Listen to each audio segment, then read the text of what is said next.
Hello everyone, welcome to conceptual wise Vikas. स्वागत है एक बार फिर से conceptual wise Vikas YouTube channel में, जहां आपको मिलता है ढेर सारा कंसेप्चुअल वीडियो और बहुत सारा मोटिवेशनल वीडियो जो आपके स्टूडेंट लाइफ को बनाए आसान। ठीक है, आज हम लोग इस वीडियो में बनाने वाले हैं 2019 के मैथ्स के ऑब्जेक्टिव क्वेश्चन क्लास 10th के। ठीक है, तो चलो शुरू करते हैं। ये काफ़ी इंपॉर्टेंट वीडियो है ना। इस वीडियो में हम लोग न केवल इसको बनाना सीखेंगे, कैसे इसको स्मार्ट तरीके से जल्दी इसको बनाते हैं, वो सारी बातों को देखेंगे। ठीक है, तो आइए एक एक करके सारे क्वेश्चन को सॉल्व करते हैं। ठीक, पहला क्वेश्चन देखते हैं। पहला क्वेश्चन बड़ी आसान है, कह रहा है tan स्क्वायर 60 का मान बताइए। बच्चों, आप लोग को tan 60 का मान पता है? जी पता है। tan 60 का मान क्या होता है? √3। ठीक, तो दोनों तरफ आप स्क्वायर कर दोगे तो आपका क्या आ जाएगा? 3। तो इस तरह से आपका आंसर हो गया बी। आया बात समझ में? चलिए अब दूसरा नंबर क्वेश्चन देखते हैं। दूसरा कहता है कोई वृत्त है ना, कोई वृत्त के बाह्य बिंदु से, है ना, वृत्त के बाह्य बिंदु, कोई वृत्त है, बाह्य बिंदु का नाम इसने P दिया है और इससे एक स्पर्श रेखा PA और PB, है ना। यहाँ पे कोई बिंदु A है, यहाँ पे कोई बिंदु B है। ये दो स्पर्श रेखा खींचा जाता है। इसमें से एक स्पर्श रेखा PA का लंबाई इसमें दे रखा है 4 सेंटीमीटर, तो आपको PB का लंबाई पूछा है। बच्चों, हम लोग ने अपने कक्षा में एक थ्योरम पढ़ा है, इस वीडियो में भी डाला हुआ हूँ कि वृत्त के बाह्य बिंदु से वृत्त पर खींची गई, वृत्त के बाह्य बिंदु से वृत्त पर खींची गई स्पर्श रेखा की लंबाई आपस में क्या होती है? बराबर होती है। मतलब ये 4 सेंटीमीटर है तो PB भी हमारा क्या हो जाएगा? 4 सेंटीमीटर। आया बात समझ में? यहाँ से कुछ और टाइप का हम ऑब्जेक्टिव क्वेश्चन आपके लिए कह सकते हैं कि बताओ वृत्त के बाह्य बिंदु से वृत्त पर कितनी स्पर्श रेखा खींची जा सकती है, कितनी अधिकतम। तो अधिकतम वृत्त के बाह्य बिंदु से वृत्त पर कितनी स्पर्श रेखा खींची जा सकती है? तो 2। अगर हम पूछेंगे कि वृत्त के बाह्य बिंदु से, है ना, वृत्त के बाह्य बिंदु से वृत्त पर, अच्छा वृत्त के ये हो गया। उसके बाद हम बोलेंगे कि वृत्त के किसी बिंदु से वृत्त पर कितनी स्पर्श रेखाएं खींची जा सकती है? तो केवल एक। आया बात समझ में? हम पूछेंगे कि वृत्त के अंदर के किसी बिंदु पर से वृत्त पर कितनी स्पर्श रेखा खींची जा सकती है? तो 0। आया बात समझ में? तो ये भी क्वेश्चन ऑब्जेक्टिव में आ सकता है। ठीक है, आगे बढ़ते हैं। अगला क्वेश्चन है हमारा तीसरा नंबर। ठीक है, तीसरा नंबर क्वेश्चन कहता है निम्न में किस द्विघात बहुपद के शून्यकों का योग, है ना। अब शून्यकों का योग, है ना, यानी आपको अल्फा प्लस बीटा दे रखा है। शून्यकों का योग क्या होता है बच्चों? Alpha plus beta.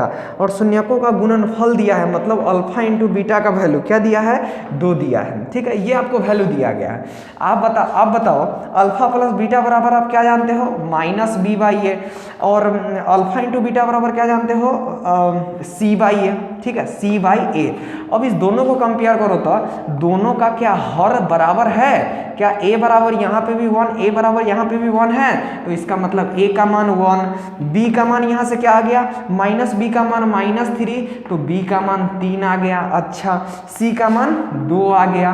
तो देखो तो हमारा बहुपद क्या बन जाएगा? x², है ना। x² माने a का वैल्यू 1 प्लस bx, b का वैल्यू क्या है? 3x और c का वैल्यू क्या है? 2। तो हमारा px बराबर क्या हो गया? ये बहुपद। ये बहुपद आपका कौन से ऑप्शन में है देख लो। तो ये ऑप्शन है हमारा x² + 3x + 2, option number A. Clear बात? अगला क्वेश्चन चौथा दे रखा है किसी वृत्त के केंद्र से 13 सेंटीमीटर दूर। जैसा जैसा कहता है गणित में वैसा वैसा हम लोग करते जाते हैं। ठीक, किसी कोई वृत्त है, इससे 13 सेंटीमीटर दूर, है ना, 13 सेंटीमीटर दूर स्थित बिंदु P से खींची गई स्पर्श रेखा। अच्छा, ये 13 सेंटीमीटर दूर दिया गया है, तो हमेशा जब वृत्त से कोई दूरी दिया जाता है ना, तो उसके केंद्र से दिया जाता है। मतलब यहाँ से इसकी दूरी है 13 सेंटीमीटर। अच्छी बात है जी। अच्छा, इससे जो वृत्त पर स्पर्श रेखा कोई खींचा गया है, थोड़ा सा सीधा, चलो ठीक है, ये अपना P हो गया, ये अपना O मान लो। ठीक, इससे अपना जो स्पर्श रेखा खींचा गया है उसकी लंबाई यहाँ पे 12 सेंटीमीटर दिया गया है। ठीक है, तो हमें वृत्त की त्रिज्या निकालना है। हमें वृत्त की क्या निकालना है बच्चों? त्रिज्या, है ना। इसको आप लोग कुछ भी Q मान लो। ठीक, तो ये अपना त्रिज्या है R। ठीक, तो ये क्वेश्चन बड़ी आसान है। हम लोग ने सबसे पहले क्या पढ़ा कि वृत्त के स्पर्श रेखा के स्पर्श बिंदु से वृत्त केंद्र पर जाने वाली त्रिज्या है ना, वृत्त के स्पर्श रेखा के स्पर्श बिंदु से वृत्त पर जाने वाली त्रिज्या स्पर्श रेखा पर क्या होती है, लंब होती है। मतलब ये हमारा क्या है, परपेंडिकुलर। आया बात समझ में, ये हमारा परपेंडिकुलर। अगर ये हमारा परपेंडिकुलर हो गया तो आप लोग को तो दिख रहा होगा ओ क्यू पी हमारा एक समकोण त्रिभुज है। बोलो कोई दिक्कत वाली बात नहीं है, ये हमारा क्या है, समकोण त्रिभुज। अगर समकोण त्रिभुज है यानी ये तो कुछ ऐसा ही है, ये अपना 13 है, ये अपना 12 है, तो आपको ई भुजा बोल रहा है निकालने के लिए, ये अपना आर है। तो आप लोग को पता है कि अपना लंब बराबर क्या होता है, लंब बराबर अंडर रूट ऑफ कर्ण के स्क्वायर, मतलब 13 के स्क्वायर माइनस आधार के स्क्वायर 12 के स्क्वायर। ठीक है, तो इसको जब आप सॉल्व करोगे तो ये आ जाएगा 5 का स्क्वायर बराबर 5। आया बात समझ में। इसको आप ऐसे देखो, इसका तो एक तरीका है, देखो इसको हम लोग कैसे सॉल्व कर सकते हैं, इसको तो सीधे लिख सकते हैं 13 के स्क्वायर करके 159 और माइनस 144, ठीक है, और बराबर में लिखेंगे 25 और बराबर में लिखेंगे 5। इसके अलावा भी कोई उपाय है क्या, हाँ है, देखो कैसे। इसके अलावा हम लोग ये कर सकते हैं, देखो ये हम लोग यहाँ पे पढ़े हैं ना, ए स्क्वायर माइनस बी स्क्वायर बराबर ए माइनस बी और ए प्लस बी, है ना। देखो बच्चों ये छोटा संख्या है तो हम लोग आराम से स्क्वायर कर लिए, लेकिन कोई बड़ा रहता तो हम लोग इससे यूज करते हैं। ठीक, तो यहाँ पे क्या लिखते, 13 माइनस 12 और 13 प्लस 12। देखो इससे कितना आसान हो गया, 13 में से 12 गया 1 गुने 13 प्लस 12 25, तो ये अपना डायरेक्ट आ गया 25, ये अपना आ गया 5। क्लियर है बात। चलो अब देखते हैं हम लोग नेक्स्ट क्वेश्चन।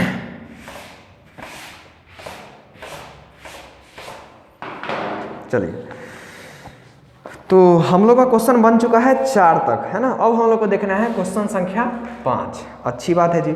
दो बेलन के त्रिज्याओं का अनुपात, अच्छा 2 बेलन है जिसका त्रिज्या का अनुपात यानी R1/R2 आपको दे रखा है 2/3, ठीक है, अच्छी बात है। तो उनकी ऊंचाइयों का अनुपात, अच्छा आपको H1/H2 दे रखा है कितना, 5/3, अच्छी बात है। तो उनके आयतनों का अनुपात पूछा है, अच्छा जी। तो आयतनों का अनुपात ना, तो ठीक है, चलो हमको आयतन का अनुपात ना निकालना है, ठीक है। आयतन क्या होता है पहले ये सोचो, आयतन क्या होता है, पाई आर स्क्वायर एच, अच्छी बात है। तो आयतन का अनुपात, ठीक, तो हम लोग पहला बेलन को H1R1 मान लिए, उसके हाइट और त्रिज्या को, मतलब ऊंचाई और त्रिज्या को, और दूसरा का जो मतलब त्रिज्या है उसको R2 मान लिए और ऊंचाई जो है उसको H2 मान लिए, ठीक। तो ये पहले का आयतन, ये दूसरे का आयतन, आई दोनों का अनुपात, यही चीज ना पूछा है। देखो इसको कहते हैं स्मार्ट तरीका, है ना तो कोई बच्चा लिखेगा एक माना कि एक बेलन का त्रिज्या इतना है, ऊंचाई इतना है, का जरूरत है, हमको केवल आंसर लाने से यहाँ पे मतलब है ऑब्जेक्टिव में, ठीक है। तो हम लोग आयतन का अनुपात लिख लिए, अच्छा पाई से पाई हमारा खत्म, पाई से पाई खत्म। ये आपको H1/H2 दिख रहा है, तो H1/H2 का वैल्यू यहाँ से डाल दो 5/3, अच्छी बात है। ये देखो ये क्या है, R1 का स्क्वायर R2 का स्क्वायर, है कि नहीं। इसको हम लोग और क्या लिख सकते हैं, R1/R2 का होल स्क्वायर। ये बात आप लोग को समझ में आ रहा है। तो R1/R2 का वैल्यू क्या है, 2/3, तो 2/3 का स्क्वायर करोगे तो 4/9, है ना। तो 2/3 का स्क्वायर गुने 5/3, ये बराबर हो गया 4/9 गुने 5/3, तो ये हो गया 20/27, ऐसे यानी 20 × 27। देखो तो ऐसा कुछ ऑप्शन है क्या, आपको दिखेगा, हाँ 20/27 है ऑप्शन नंबर बी। कोई बुक में अलग अलग भी हो सकता है, अलग अलग कहने का मतलब कोई में ऑप्शन ऊपर नीचे हो सकता है, सो इसीलिए मैंने आंसर सबका लिख देते हैं, ठीक है। चलो आइए आप देखते हैं अगला क्वेश्चन। अगला 6 नंबर क्वेश्चन देखो, 6 में कहता है, इसमें आपको बताना है कि कौन द्विघात समीकरण नहीं है, ठीक है, कौन द्विघात समीकरण नहीं है। तो बच्चों सबसे पहले तो हम ये देखते हैं कि द्विघात समीकरण किसको कहते हैं। तो वैसा समीकरण जिसमें उपस्थित चर माने XYZ का अधिकतम घात 2 हो, चर का अधिकतम घात 2 हो, उसे हम द्विघात समीकरण कहते हैं। जैसे ये हमारा हो गया x² + 5 हो गया, ये सब आप लोग को पता होगा, ठीक। लेकिन ऐसे अगर रहेगा तो नहीं, ये हमारा हो गया त्रिघात, ठीक है। आप लोग को ये बात पता ही होगा, खैर सोचो, हम सोचे किसी को नहीं होगा तो बता देते हैं, ठीक है। तो हमें बताना है कि कौन द्विघात नहीं है, अच्छी बात है सर जी। चलिए देख लेते हैं। पहला में x + 2 का है होल क्यूब, इसमें आपको कुछ सीखने को मिलेगा, देखो ध्यान से। देखो इस ऑप्शन में हम लोग कुछ ज़्यादा दिमाग लगाएंगे तो क्या कहेंगे, अरे यार यहाँ पे x से x में मल्टीप्लाई किए थे तो x क्यों आ गया, छोड़ो ये तो पक्का नहीं है, माने ये आंसर है, ये तो त्रिघात बहुपद है। लेकिन ये चीज़ गलती हम लोग को नहीं करना है, हम लोग को थोड़ा सा सब्र रख के इसको सॉल्व करना है। तो इसको आप जब तोड़ोगे a प्लस बी के होल क्यू पे तो यह जाएगा A Q plus B Q plus 3x² 2 और प्लस 3 इंटू 4x है ना आप, तो ये इतना आपको आ गया, ठीक है, एक्स क्यू माइनस एक्स। तो आपको पता चलेगा ओ माय गॉड ये एक्स क्यू से एक्स क्यू तो कट गया, ये हमारा एक्स स्क्वायर वाला टर्म बच गया, माने ये तो सही में द्विघात बहुपद था, लेकिन हमने तो इसको मार के चलाया। तो ये गलती हम लोग को नहीं करना है, हुलहुलाना नहीं है क्वेश्चन में, ठीक है, आराम आराम से क्वेश्चन को सॉल्व करना है। बहुत टाइम रहता है ना, टाइम बहुत रहता है। चलो और ये आप देखते हैं, ठीक है, तो ये तो आपको दिख रहा है कि 2x माइनस 3 है, इधर x² प्लस 1 प्लस 2x है, ये तो x² है, मतलब ये भी हमारा द्विघात बहुपद है। अच्छी बात है जी। सी ऑप्शन चेक करते हैं, सी ऑप्शन में क्या दिया है, ये दिया गया x माइनस 2 और x प्लस 2 और इक्वल्स टू 5, ठीक। तो ये अपना a plus B into A minus B है, तो ये हम लोग लिख सकते हैं a² minus b² equals to 5। ये देखो इसमें भी x² है, मतलब ये भी हमारा द्विघात क्या है, द्विघात समीकरण है, ठीक है। आगे देखते हैं उसके बाद, हाँ तो चलो तो सोचो, तो हमने यहाँ पे क्या किया, हमने 3 ऑप्शन चेक किया, हमको सारा द्विघात समीकरण मिला, तो हमको चौथा चेक करने की जरूरत है क्या, बिल्कुल नहीं है ना। चौथा मार्क मुंह के कहेंगे कि उहे है, ठीक है, लेकिन फिर भी हम लोग यहाँ पे कुछ सीख रहे हैं तो चेक करते हैं, ठीक है। चौथा में दिया गया है x² plus 1/x² equals to 2। देखो एग्जाम में कुछ ऐसा क्वेश्चन होंगे वो हाथी के दांत की तरह है ना, कि दिखने में दिखाने का कुछ और खाने का कुछ और है ना, वैसा ही क्वेश्चनों में रहता है। देखो ये सब हाथी के दांते ना है कि यहाँ पे दिखा रहा है कि x क्यू है, लेकिन है वास्तव में क्या x², लेकिन यहाँ पे देखो दिखा रहा है x² है, लेकिन ये है वास्तव में क्या x4, ये वास्तव में क्या है x4, ठीक है। तो ऐसे क्वेश्चन से सावधान रहना। देखो तो हम लोग बहुपद का घात मतलब तब चेक करते हैं जब उसमें उपस्थित सारा जो चर होता है उसका घात पूर्ण संख्या होता है। देखो तो यहाँ पे देखो ध्यान से देखो तो यहाँ पे देखो तो इसको पूरा से सॉल्व करोगे तो ये क्या आ जाएगा, ये आ जाएगा x4 प्लस 1 बराबर 2x², है कि नहीं। तो यहाँ पे x का घात वास्तव में कितना है 4, ये चतुर्घात समीकरण है। आया समझ में, तो यही है हाथी के दांत दिखाने वाला क्वेश्चन, ठीक है। तो हमारा इसलिए ऑप्शन नंबर कौन हो गया, डी हो गया। आया समझ में। चलो अगला देखते हैं 7 नंबर। हम लोग हमेशा देख लेंगे कि जैसे यहाँ पे देखो, यहाँ पे x² था ना, तो यहाँ पे 2 था, लेकिन यहाँ पे 1/x² है, तो इसको आप ऐसे लिखो। देखो इसका मतलब क्या है, x का पावर -2 है, तो ये हमारा गलत है ना, हमारा मतलब ये माइनस में नहीं। घात हम तब चेक करते हैं जब उसमें उपस्थित जितना चर रहता है उसको हम लोग पूर्ण संख्या वाले में ले आते हैं। तो इसको पूर्ण संख्या वाले लाने में क्या किए, इसको एलसीएम कर लिए, यानी ये 1/, चलो इसको करिए देते हैं, ठीक है, इसको एलसीएम कर लिए तो इसके बटे में एक तो ये हो जाएगा x², ये हो जाएगा x4, x², आई हो जाएगा +1, हो जाएगा 2, ये चल जाएगा x², तो हो जाएगा x4 + 1 + 2x²। अब देखो तो इसमें जितना भी चर है सारा का घात पूर्ण संख्या है, तब चेक करो कि घात एक घात समीकरण, 2 घात समीकरण, 3 घात समीकरण है, चतुर्घात समीकरण है, ठीक है, तब चेक करेंगे, पहले ही नहीं, ठीक। जैसे अगर कोई आपको ये दे दे x/1/x = 2, तो इसको फटाक से ना कह देना कि एक घात वाला समीकरण है, ना रे बाबू ऐसा नहीं करना। इसमें एक हमारा चर ऐसा भी है, तो एक बात बताओ, इस चर का घात कितना है, 1, गलत, इस चर का घात है -1, ठीक है। हम लोग इसको ऊपर ले जाके तो क्या हो जाएगा, x का पावर -1, ठीक। तो इसीलिए हमारा पूर्ण संख्या -1 है नहीं, पूर्ण संख्या क्या होता है 0, 1, 2, 3, 4 ऐसे करके पूरा आगे तक, ठीक है। तो इसको क्या करेंगे, एलसीएम लेंगे, तो ये हो जाएगा x, ये हो जाएगा x² + 1 बराबर 2, यानी x² + 1 बराबर 2x। तो हमको दिखेगा अच्छा ये तो द्विघात बहुपद है, ठीक है। तो ऐसे क्वेश्चन से आप लोग सावधान रहना, तनिक सावधान, तनिक सतर्कता रहने की बरतने की जरूरत होती है, ठीक है बच्चों। चलिए अगला क्वेश्चन देखते हैं। अगला क्वेश्चन नंबर हमारा है 7, ठीक है। 7 नंबर क्वेश्चन कहता है निम्नलिखित में कौन सी घटना की प्रायिकता नहीं हो सकती है। तो बच्चों एक बात बताओ, ऐसा हो सकता है हम सबसे अच्छा टीचर होंगे, माने कितना अच्छा टीचर, 100%। ऐसा होगा कि 200%, कोई कहने के लिए तो कह देता है 500%, गधा 500% होता ही नहीं है, समझा कि नहीं, माने 500% होता है, सॉरी गलत बोला गया, मतलब एक वो बोले ना कि मतलब, चलो वहाँ पे लिंक नहीं कर रहा है, यहाँ पे देखते हैं, ठीक। तो देखो, तो हाँ, तो सुनो, मैच अगर हम पूछे कि हमको मैच जीतने का चांस कितना है, तो ज़्यादा से ज़्यादा 0% होगा, नहीं तो 100% होगा। ऐसा थोड़ी ना कि 200% जीतने का चांस है, नहीं, कभी नहीं होता है। 0 से 100% तक, अगर पूरे जीतने का चांस है तो पक्का 100%, ठीक है। तो देखो वही इसमें कहता है, एक मिनट, वही इसमें कहा है। हाँ, तो एक चीज़ आपको यहाँ से ध्यान रखनी है, क्या कि हमारा जो कोई भी किसी घटना की प्रायिकता जो होती है, उसका जो रेंज होता है, मतलब कोई भी आप घटना ले लो, उसका प्रायिकता का जो मान होगा ना, वो मान होगा क्या, 0 के बड़ा होगा, 0 के बड़ा या बराबर, और 1 से छोटा या 1 से छोटा या उसके बराबर, है ना, किसी भी प्रायिकता का मान, है ना। पीए हम कोई भी घटना ले लिए, उस घटना के प्रायिकता का जो मान होगा ना, वो 0 से लेके 1 के बीच में कुछ भी हो सकता है, जैसे 0.35, 0.355, 5/7, 9/11, है ना, कुछ भी हो सकता है, लेकिन वो 0 से 1 के बीच ही रहना चाहिए, ठीक है। तो उसी से ऑप्शन चेक करते हैं। पहला में 3.5 दिया है, ये कभी नहीं हो सकता है। दूसरा में 0.2, 0.3 और 60% हो सकता है। हाँ, आप परसेंटेज की बात करें तो परसेंटेज 0% से लेके 100% के बीच हो सकता है।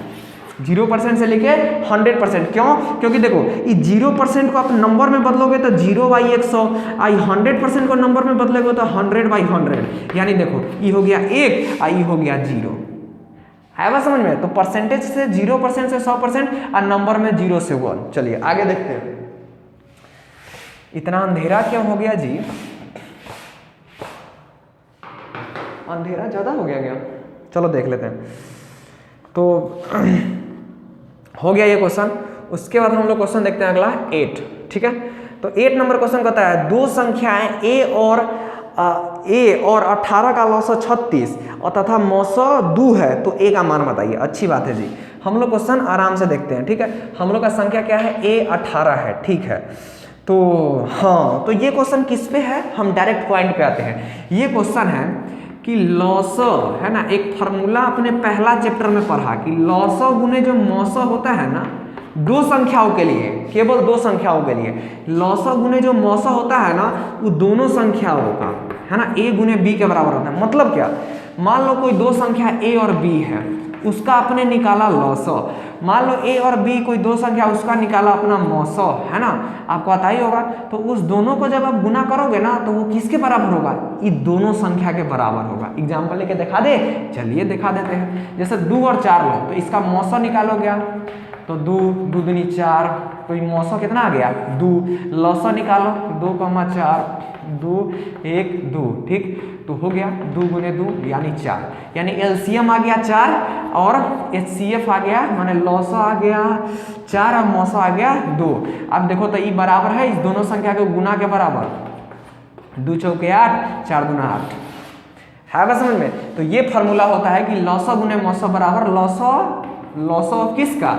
ए बी, मौसो किसका? ए बी का, वो किसके बराबर होगा? ए गुने बी के। ये फार्मूला आपको याद रहना चाहिए। तो इससे आप एक लाइन में लिख सकते हैं, ए गुने 18 बराबर क्या? ए गुने 18 बराबर 36 गुने 2। यहाँ से आप कितनी आसानी से बना सकते हैं, 18 दूना 36, तो ए बराबर हो गया 4, ठीक है, ए बराबर हो गया 4। अब 10वां नंबर क्वेश्चन देखते हैं। 10वां नंबर क्वेश्चन क्या है कि P दिया गया है, P Q को मिलाने वाला रेखाखंड के मध्य बिंदु का नियामक क्या होता है? ठीक है, जैसे आपको कोई दो बिंदु दिया है ना भाई, कोई दो बिंदु दिया है, x1, y1 और एक अन्य बिंदु Q दिया गया है x2, y2, ठीक। तो इसका मध्य बिंदु जो होता है ना, वो x1 + x2, माने इसको आई बाजे दिले है, आई बाजे दिले, उस दोनों को जोड़ दो और 2 से भाग कर दो। फिर यहाँ पे जो दिले है और यहाँ पे जो दिले है ना कॉमा के बाद, उस दोनों को जोड़ दो और 2 से भाग कर दो, ठीक है। तो चलो ई फार्मूला अगर हमको पता है तो हम लोग क्वेश्चन आसानी से बना सकते हैं। तो हम लोग का आप क्या क्या पॉइंट दिया है देख लेते हैं। हम लोग का पॉइंट दिया गया है -4,2 और 8,6। ठीक, तो इसको जोड़ेंगे तो -4 + 8, और इसको क्या चीज़ से करेंगे, 2 से भाग, फिर इसको जोड़ेंगे तो जोड़ दिए और कितना से भाग देंगे, 2 से। तो ये 8 में से 4 गया 4/2। ठीक, तो ये हो गया 2 और 6 2 8, 8/2 यानी 4, 2,4। देखो तो 2,4 कोई आंसर है, तो 2,4 आपको आंसर दिखेगा 2,4, C number option, C number option हो गया। अच्छी बात है सर। और 9वां नंबर क्वेश्चन था, आप लोग को सबको आता होगा, है ना, जिसको नहीं आता वो बुक्का है। ठीक, क्या चीज है, cos square theta plus sine square theta दिया गया है। इसका मान क्या होता है बच्चों, 1। ठीक है, 1, पक्की बात। चलिए, तो हम लोग a का मान निकाल लिए थे, कितना आया था, 4। तो 4 ऑप्शन नंबर कितना है, सी, है ना, ये 4 अपना ऑप्शन नंबर सी है। ठीक है, ऑब्जेक्टिव को ऐसा ही खिचड़ी पकाते हैं। ठीक है, ऐसा नहीं करना कि अथी से काहे नहीं बना रहे, समझ में आ रहा है ना, बस। ठीक है, तो यार अंधेरा हो गया है ना, फिर नेक्स्ट वीडियो में आगे से बात करते हैं। 10 तक बना दिए, अगला 40 क्वेश्चन नेक्स्ट वीडियो में देखते हैं। ठीक है, अंधेरा हो गया। ठीक, तो बाय बाय, मिलते हैं फिर नेक्स्ट वीडियो में। बहुत बहुत धन्यवाद।